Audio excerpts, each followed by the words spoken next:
It was around 11:30 p.m. when I finished my last shift at Walmart. I'd been working the overnight shifts for almost 2 months, trying to save up some cash before my semester started. Most of the time, the store was quiet and boring. But this particular night, something felt different. The usual late-night crew was working. Tom, the security guard who'd been there for years. Lisa, the night shift supervisor who was always too tired to even look at the schedule. And then me, Chris, the guy who just wanted to get through the night without any weird stuff happening. But weird stuff started happening that night. It was slow, which was typical. The aisles were nearly empty except for a few lonely customers. Most of us were stuck in the back room, sorting inventory, trying not to fall asleep standing up. But then, just before midnight, I noticed something strange. A man, at least I think he was a man, was lingering by the electronics section, staring at the shelves like they held some kind of secret. I wasn't sure at first. Maybe he was just a late-night shopper who had nowhere else to be. But there was something unsettling about the way he stood there. His hands were too still, his head slightly tilted, and he didn't seem to notice the other customers around him. I glanced over at Lisa, who was in the office, doing paperwork. Tom was doing his rounds, so I figured it was fine to keep an eye on the guy. But I wasn't prepared for what happened next. I turned around to grab a box of stock from the back room, and when I came back to the aisle, the man was gone. I didn't hear him leave. No footsteps, no rustling in the aisles, nothing. Just gone. I should have written it off as nothing. But when I walked down the aisle, I saw something that made my stomach drop. Right where he'd been standing, there was a fresh, small puddle of something dark on the floor. I know what you're thinking. It could have been something simple, right? A spilled drink or some random mess. But this was different. The liquid was too thick, and it didn't have the smell of any spilled soda or juice. It had a metallic, almost coppery scent to it. Blood. I had no idea why, but I immediately felt a chill creep up my spine. Tom came around the corner then, his flashlight beam cutting through the dim light of the aisle. He noticed the puddle too. "Hey, you see this?" I asked, trying to keep my voice steady. Tom knelt down, his face contorted in confusion. "That's weird. I didn't hear anything." I tried to joke it off. "Maybe it's just a bad prank or something." But Tom didn't laugh. Instead, he got this look on his face like he'd seen something he couldn't explain before, like his years of patrolling this place had taught him to trust his gut. "Let's just clean it up, Chris. I'll take care of it. You go check the cameras." I nodded, uneasy. But as I walked away, I couldn't shake the feeling that I was being watched. I made my way to the security office, where Lisa was still buried in her paperwork. She barely looked up as I walked in. "Anything weird going on tonight?"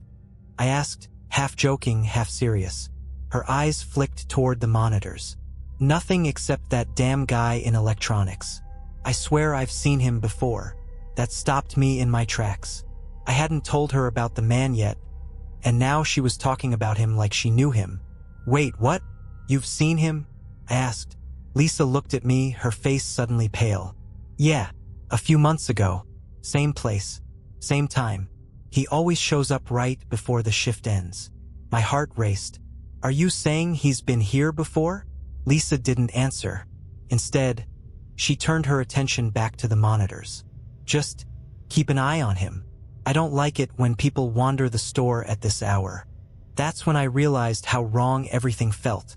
The store had always been strange at night, but this was something different, something dark. And that's when I heard it.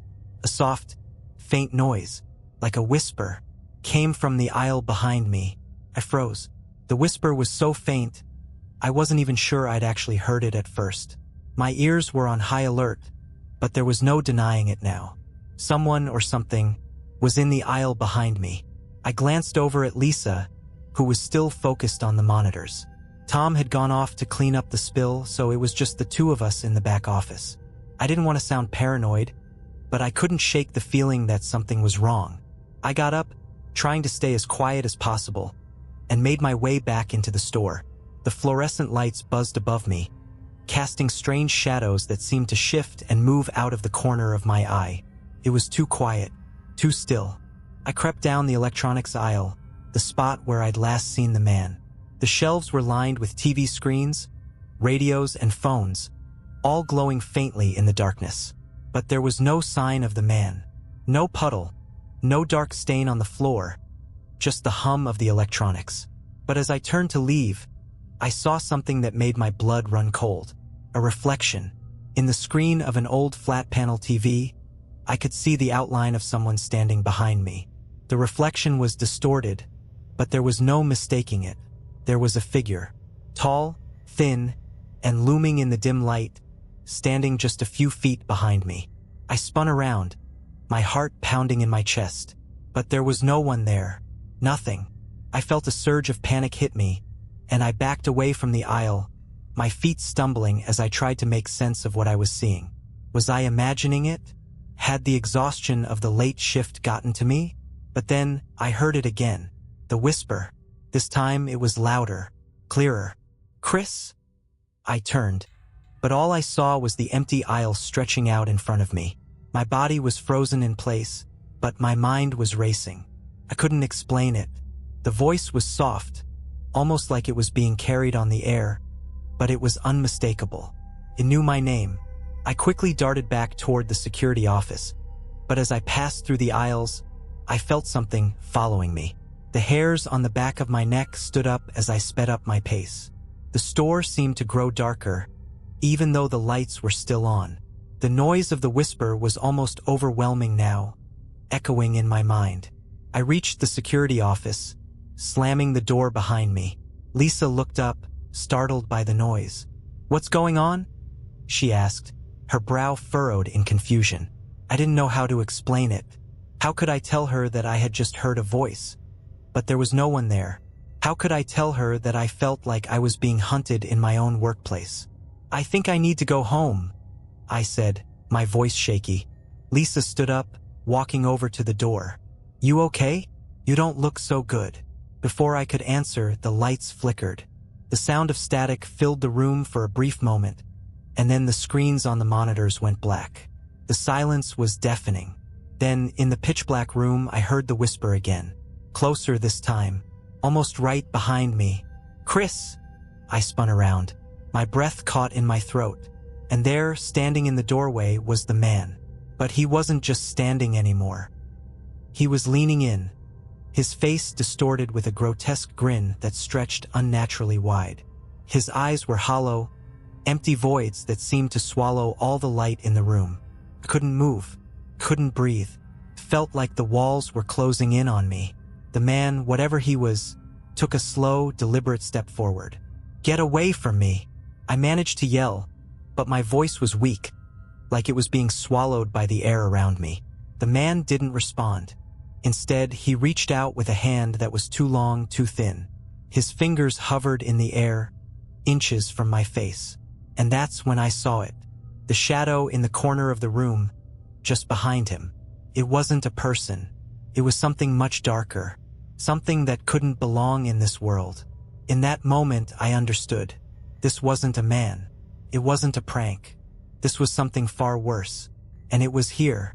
I stumbled backward, my heart pounding in my chest as I tried to distance myself from the man standing in the doorway. But the more I moved, the closer he seemed to get. His smile didn't waver, didn't shift. It was unnatural, stretched far beyond anything a human face should be capable of. I opened my mouth to scream, but nothing came out. The air around me felt thick, suffocating. The lights above flickered again, casting everything in a harsh, uneven glow. My eyes darted to the monitors. They were still dark, nothing but static. I wanted to run, but my legs felt like they were made of lead. And then I saw it again. The shadow. It wasn't just behind the man anymore. It was shifting, moving, alive, like it was slowly creeping across the floor toward me.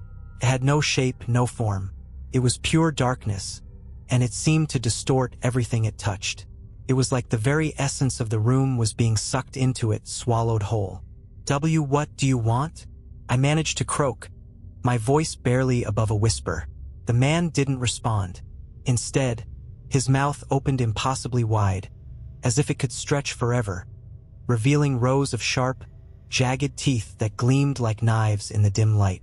His eyes, those black voids, seemed to absorb every ounce of light around him, leaving nothing but a suffocating darkness.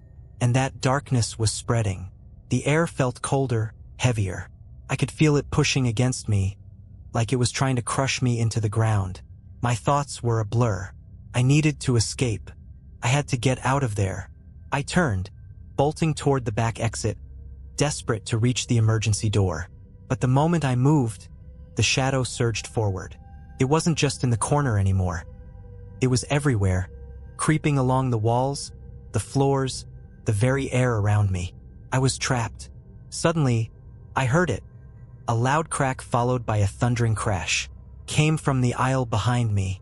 I whipped around, panic bubbling up in my throat. It wasn't just the shadow anymore.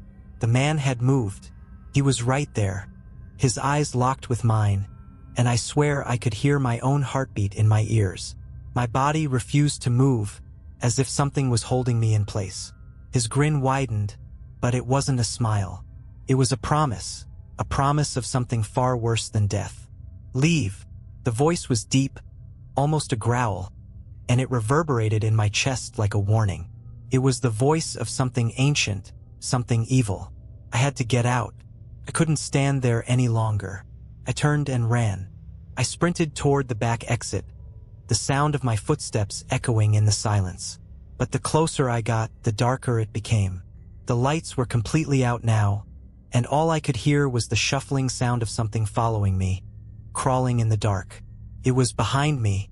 I could feel its presence, feel the air shift with every movement it made. I reached the door. It was locked. No, I slammed my palm against the door in panic, trying to force it open, but it wouldn't budge. I turned around just as I heard the whispers again. They were louder now, closer, surrounding me. You shouldn't have stayed. I didn't know what to do. There was nowhere to run, nowhere to hide. The store, once familiar, was now a twisted maze that seemed to close in on me. The shelves felt like they were leaning toward me, as though the whole building was trying to swallow me whole. In a last-ditch effort, I grabbed a fire extinguisher off the wall and smashed it against the door handle. The door creaked and groaned as it slowly opened. I threw myself through the door, nearly falling onto the ground outside. I didn't stop. I didn't look back. I ran through the parking lot, not caring who saw me, just needing to get as far away from that place as possible. My breath was ragged, my legs burning, but I didn't stop.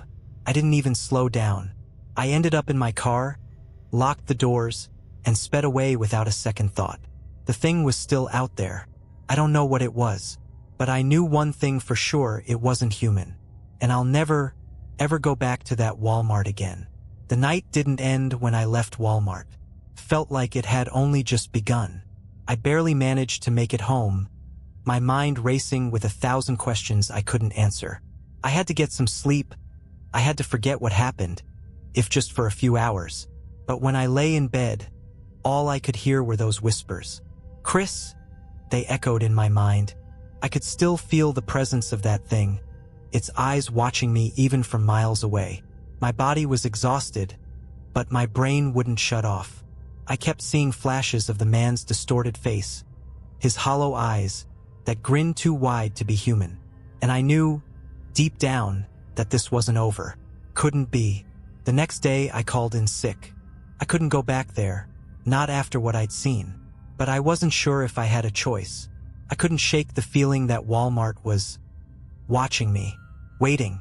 At first, I thought it was just my imagination, stress, anxiety. But then, things started happening. Little things, strange things. I was sitting at home, trying to relax with the TV on, when I received an email. It wasn't from anyone I knew. It had no subject line, just a single line of text. You left. You can't run. I stared at it for a long time, feeling my heart rate pick up. It was sent from an anonymous email address, and I had no idea how it got to me. I thought about calling the police, but who would believe me? Who would believe a story about a shadow, a man that shouldn't exist, and whispers that haunted me long after I left the store? The next night, I couldn't help it. I had to go back. I wasn't sure why. Maybe it was the fear of it following me forever, or maybe I just needed to see it with my own eyes. to prove I wasn't crazy.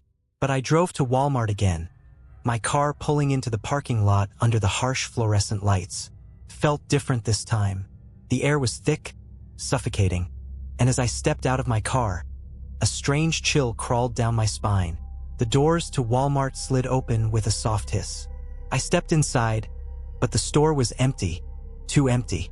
The silence was deafening. There were no customers, no staff, only the quiet hum of the overhead lights. I walked through the aisles, each one more unsettling than the last.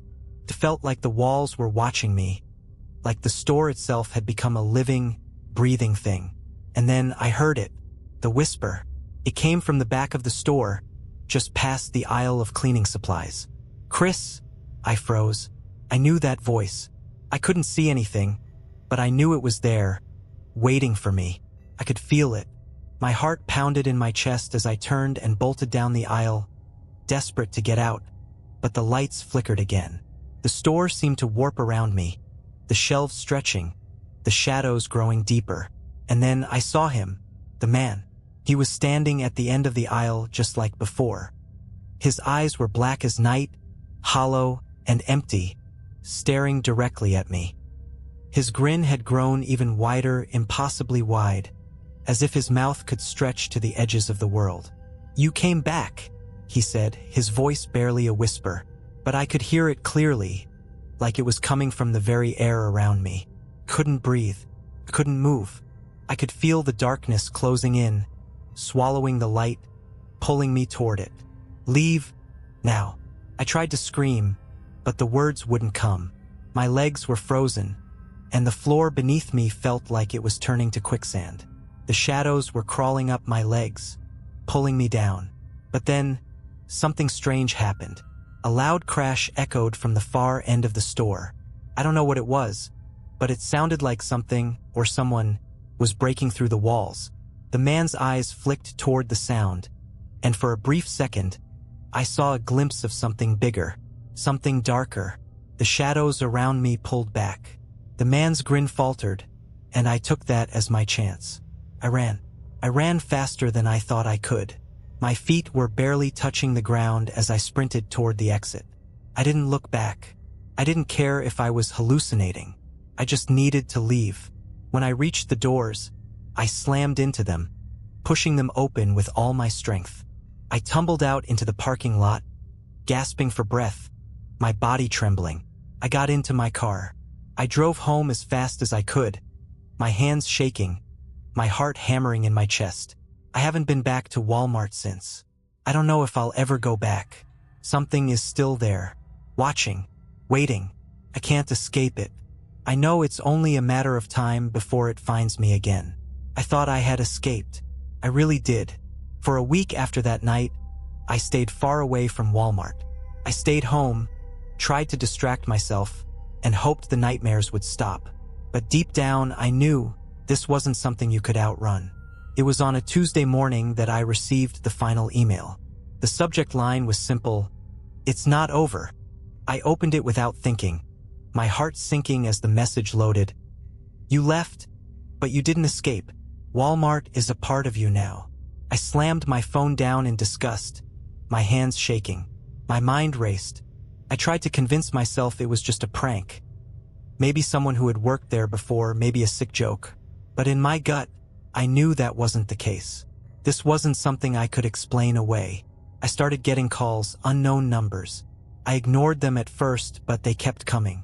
Day after day. Couldn't block them all. Eventually, I answered. It was Tom. "Chris, man, you're still alive?" His voice sounded shaky, almost like he was scared.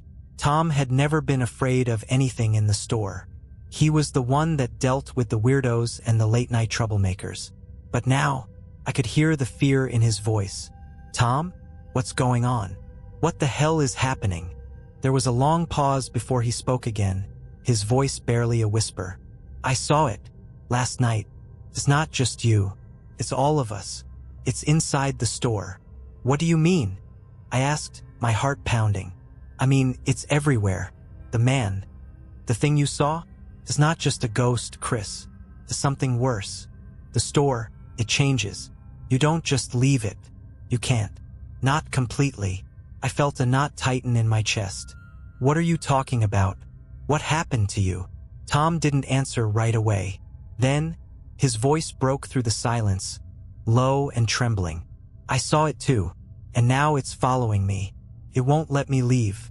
I tried to quit, but they won't let me. There was a sharp click on the other end of the line, and then static. The call dropped. I sat there, staring at my phone, barely able to breathe. Tom's words echoed in my head. It won't let me leave. I couldn't ignore it anymore. Whatever was happening, it wasn't just something that happened to me. It wasn't a coincidence. It wasn't just in my head. Something dark, something malevolent was attached to that store, and it was spreading. I decided I had to go back. I had to confront whatever it was. I couldn't let it consume me. I didn't know what I was hoping for. Maybe answers, maybe closure. Or maybe, just maybe, I was hoping to put an end to the nightmare once and for all. I got in my car and drove to Walmart again. The parking lot was empty when I arrived, and the store seemed even quieter than before. But the feeling of being watched was overwhelming. The store felt like it was alive, like it was waiting for me. I walked through the doors, each step echoing in the silence. The air felt cold. The shadows were darker, longer, creeping along the walls like they were alive. "Chris!" That whisper again. It came from behind me, and I spun around, but there was no one there. The aisles were empty, the shelves stacked with boxes, but there was something about them, something that didn't belong. The lights flickered above me. I heard something shift, like footsteps, but when I looked, there was no one there. The store wasn't just empty. It was wrong. It was as if the very walls were closing in on me. I reached the back of the store, toward the section where I had first seen the man, the spot where everything had started. But now there was something different. There was no electronics aisle, no products on the shelves. It was just a long, dark hallway that seemed to stretch into eternity. I hesitated, but then I saw something, or rather someone. It was Lisa, but she wasn't the same.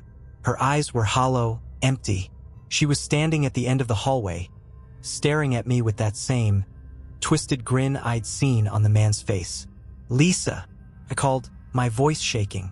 She didn't respond. She just stood there, unmoving, her head tilted unnaturally to one side. And then, from behind her, I saw it. The shadow. It was growing, spreading, consuming everything in its path. The hallway stretched and twisted, becoming more distorted, more grotesque, like it was alive. I took a step forward, and then everything around me went black. The next thing I knew, I was outside. I don't remember how I got there. I don't remember running. All I know is I was gone. I've never been back to that Walmart. I don't know if I'll ever be able to go back. But every night, when I close my eyes, I hear that whisper. I see those empty eyes, and I know the truth. Once you walk through those doors, there's no escaping. You're part of the store now, and it never lets you leave. It's been weeks now since I left Walmart, but the truth is, I still haven't really left. I thought that by staying away from the store, by pretending like nothing had happened, I could escape. But deep down, I knew better. I could feel it, like an invisible thread tied to me, pulling me back. It was always there, always waiting. I tried to go on with my life, tried to convince myself that I was just imagining things. Maybe the stress of the job had gotten to me. Maybe it was just a bad dream. But the whispers, they didn't stop. Every time I tried to sleep, I could hear them. Soft, distant whispers that seemed to come from nowhere. At first, I thought it was just the remnants of that place haunting me. But as time passed, the whispers grew louder, clearer. "Chris." The voice was the same, but it didn't sound like the man. It didn't sound like Lisa. It was something else, something darker. One night, I was sitting in my apartment, scrolling through my phone when I saw something strange. An alert, a notification from my old work email account. I didn't even remember leaving that account open, but there it was. A new message, sent from an untraceable address. It was simple like the others, only this one hit harder. It made my blood run cold. "You don't understand yet. You never will. Walmart is calling you back. I slammed my phone down, my hands trembling. I knew I couldn't ignore it. I knew I couldn't just walk away any longer. Whatever had started in that store, whatever had followed me out, wasn't going to let me go until I confronted it. I drove to the store again. It wasn't an easy decision, but there was no other way. I knew that I couldn't outrun it. I had to find out the truth. I had to see it for myself once and for all. When I pulled into the parking lot, I could feel it. The air was thick, heavy. The place seemed alive, like it was watching me, waiting for me to step inside. The automatic doors slid open, and for the first time in weeks, I stepped back into that place. The smell of plastic and metal hit me immediately. The store was empty just like before, eerily empty. But this time, there was no hesitation. I knew what I had to do. I walked down the aisles, past the familiar shelves of products I used to stock. But this time, everything looked wrong. The lights flickered in a constant, rhythmic pulse. The shadows stretched unnaturally long across the floor, reaching toward me like claws. The place felt abandoned, but I could feel it, the presence. It was there, watching. I made my way to the back of the store, toward the electronics section, the section where I had first seen the man, the section where everything had started. And that's when I saw it. The hallway. It was no longer a part of the store. It was a rift, something more. The walls twisted and bent, as though the store itself had been torn open. The ceiling was gone, replaced by darkness that seemed to stretch forever. The air was thick with the smell of dust and decay. And in the distance, I saw it. The figure. It was Lisa. But this time, her body was contorted. Her face was twisted in a grotesque mockery of a smile. Her eyes black, empty voids. She wasn't standing anymore. She was crouched low to the floor, watching me with that same unblinking stare. "You shouldn't have come back," she whispered, her voice echoing in the distorted space around us. I felt my stomach churn, my chest tightening. The shadows around me seemed to pulse with life, closing in on me, suffocating me. The entity wasn't just in the store anymore. It was everywhere. It was inside my head, in the very air I breathed. But then, as if on cue, the ground beneath me trembled. A loud cracking sound echoed through the store as the walls buckled and split. The darkness surged forward, consuming everything in its path. I tried to run, but the shadows were too fast. They reached for me, grabbing my legs, pulling me down into the floor. I screamed, but the darkness swallowed the sound. The lights flickered one last time, and then everything went black. I don't know how I'm writing this. I don't know if I'm even alive anymore. All I know is that the store, that place, is still with me. It's not just in my nightmares anymore. It's in the very fabric of my reality. I'm trapped in it, and so are you. If you've read this far, you've felt it too. The pull, the whispers, the darkness. Walmart is calling, and there's no escaping. I don't know what's real anymore. Time, place, or space. They've all started to blur together. I can feel the presence now, constantly. It's always just behind me, just around the corner, waiting for me to slip up. I've tried everything. Tried running, tried fighting it, tried ignoring it. But it won't let go. And I've learned the hard way that it never will. You see, the thing about Walmart, it's not just a store. It's a place where something ancient and twisted waits. It has always been there, buried deep beneath the aisles, beneath the shelves filled with cheap plastic toys and groceries. But it never used to care about the customers. Not until I came in. At first, I thought it was the man. The tall, thin figure with the dark eyes, his grin wide and empty.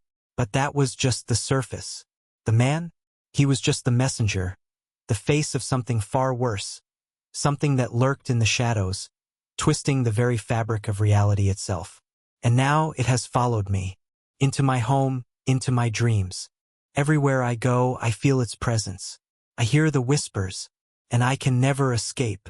The thing is, I've realized something. This isn't a curse. It's not some random series of events that happened to me. No, I've been chosen. The store doesn't let anyone go. If you walk through those doors, you're part of it. It's like an infection that spreads inside you, creeping into your very bones. until you can't remember where the store ends and you begin. It waits for you, watches you, knows everything about you. And now I understand. I understand why Tom couldn't leave, why Lisa never left, why all of us are trapped in its web. Because once you've seen it, once you've felt it, there's no going back. It's too late. The store owns you now. It is you. Tonight, I made a choice. I could keep running, keep pretending that it's all a nightmare, that maybe one day, maybe tomorrow, I'll wake up and it will all be over. But I know better now. There's only one way out. I can feel it calling me again, pulling me back to that place. And this time, I'm not running. I have to face it. I have to go back to Walmart. And this time, when I step through the doors, I'll go in knowing that it's not just a store anymore. It's part of me. It's where I belong now. And maybe, just maybe, I'll finally understand what it wants. But I know this, there's no escaping it. And when I step inside, I'll never leave.